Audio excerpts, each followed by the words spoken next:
going back there, and I actually like driving through the plains and the prairies a lot.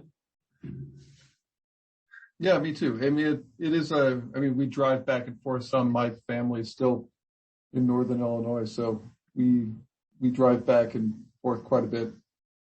Some of Iowa is not the best thing to drive through. Yep. A long stretch across Iowa from here. Kind of like crossing Kansas.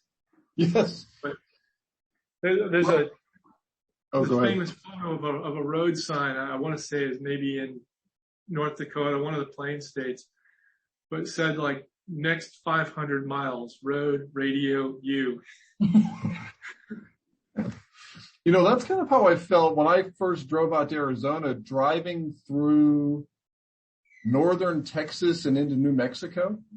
When there is nothing. There's nothing there. And I was in like a Ryder truck moving my stuff out there, and I couldn't even get a radio station. Uh-huh. It was the absence of everything except for some tumbleweed. And it was kind of an amazing experience. That is trippy. So into the last section of questions, we'll talk about architectural work. And we touched on this a little bit, but do you feel that the bulk building stock of Phoenix and Tucson, the metro areas, has shown any improvement over the past couple of decades since Cheek's article came out?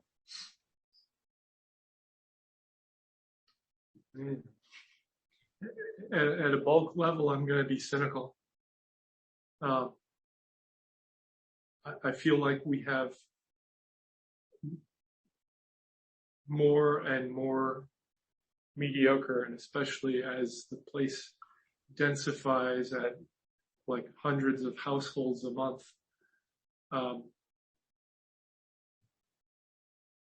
There's a bigger concentration of large apartment blocks.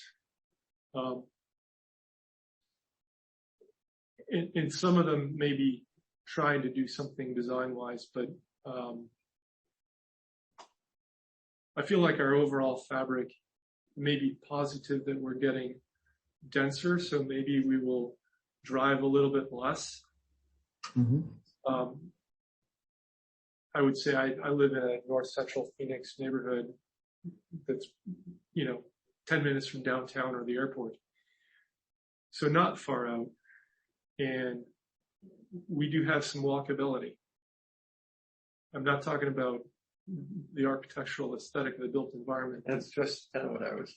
Just there's a gradual change towards when this question talks about the need for sustaining a built environment. Well, we may have a water crisis and negotiations that happen for Colorado River water, but you don't see a whole lot of press for restriction on water use. Mm. I mean, I think I remember in Chicago having more weeks in summer where there was a ban on watering your lawn. Yeah. And I don't know that I've ever heard of that here. People just have lawns if they want to have lawns, and they either have flood irrigation or sprinkler system, but I'm not sure that there's a overall consciousness, though. Sorry, I'm kind of muddling through this, but I think some cities, like Scottsdale, place a greater emphasis on native or arid adapted planting and xeriscapes landscapes, in other words, sustainable without supplemental irrigation or minimal amounts of it.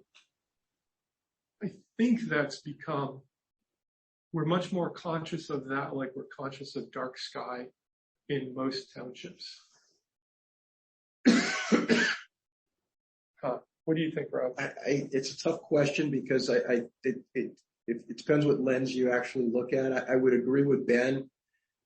At probably the lens of architecture, the bulk building stock is not improved enough. But when but again, I think community, space, walkability. I do think shade. Whether we like the architecture or not, I think there are definite things, outdoor space in retail environments. I think there's certain things that I think are appropriate and are being done more and more. So I think there are people that are understanding that there is a uniqueness to this place that can be capitalized on or utilized to make it better as we create environments for people to work in or play in or exist in. But I don't think it's all done in an architectural way that we may, think is great. I mean, so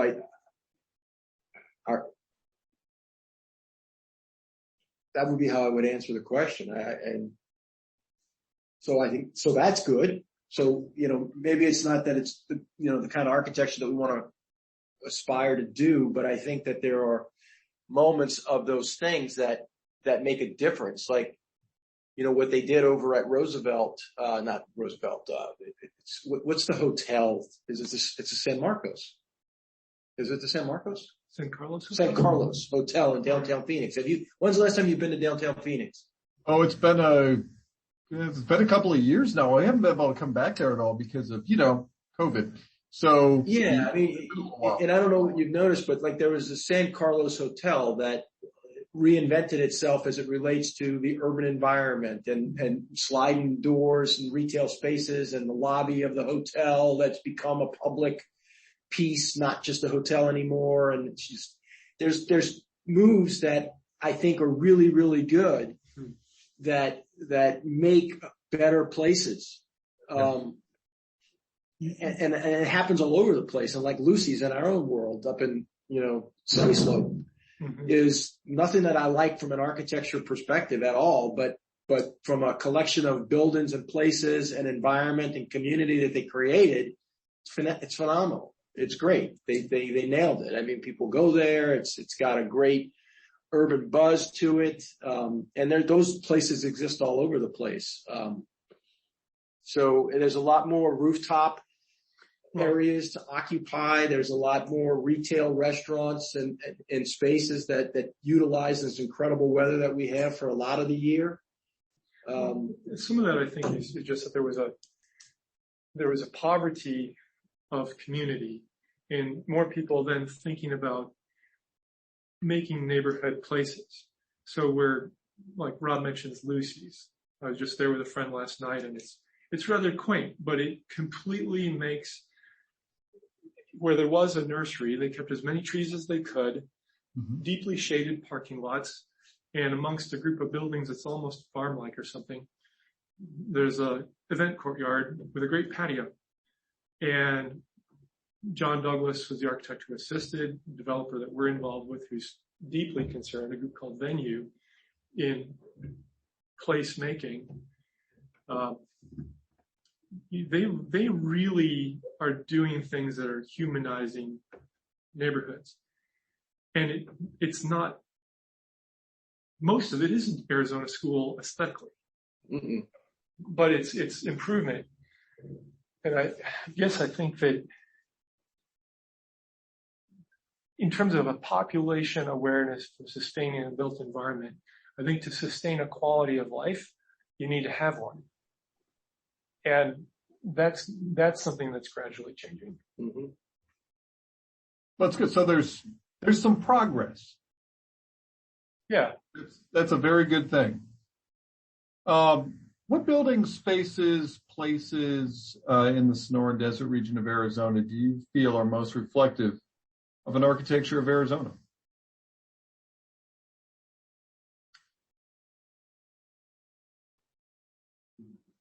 That haven't already been mentioned?